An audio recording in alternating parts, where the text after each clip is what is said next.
நிச்சயமாக ஜூன் 4ஆம் தேதி வாக்கு எண்ணிக்கை நடைபெற உள்ள நிலையில் பாதுகாப்பு ஏற்பாடு தொடர்பாகவும் சட்ட ஒழுங்கு தொடர்பாகவும் தலைமைச் செயலாளர் சிவதாஸ் மீனா தலைமையிலானது இந்த ஆலோசனையானது தற்போது தலைமைச் செயலகத்தில் உள்ள அவரது கேபினில் நடைபெற்று வருகிறது. அதாவது டிஜிபி சங்கர் ஜிவால், சட்டம் ஒழுங்கு டிஜிபி மகேஷ்குமார் அகர்வால் உள்ளிட்ட காவல்துறை உயர் அதிகாரிகள் இந்த ஆலோசனை கூட்டத்தில் பங்கேற்றிருக்கிறார். அதாவது வருகின்ற ஜூன் 4ஆம் தேதி 39 நாடாளுமன்ற தொகுதியில் இந்த நாடாளுமன்ற தேர்தல் நடைபெற்று முடிந்திருக்கிறது. இந்த சூழலில் வருகின்ற 4ஆம் தேதி இந்த வாக்கு எண்ணிக்கையானது நடைபெற இருக்கிறது.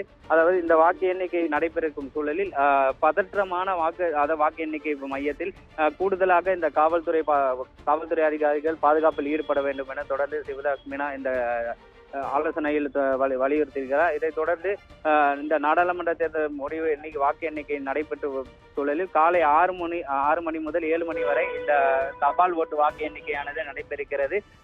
அது முதற்கட்டமாக இந்த தபால் ஓட்டு வாக்கு எண்ணிக்கை நடைபெறும் சூழலில் கூடுதலாக காவல்துறை பாதுகாப்பு ஈடுபட வேண்டும் என தொடர்ந்து இந்த ஆலோசனையில் வலியுறுத்தியிருக்கிறார். அதே போல 8 மணியிலிருந்து மாலை 6 மணி வரை வாக்கு எண்ணிக்கை, அதாவது ஒவ்வொரு வாக்கு எண்ணிக்கையிலும் இந்த குறிப்பாக இந்த ஆலோசனையில் குறிப்பிட்டிருக்கிறது. ராஜலட்சுமி.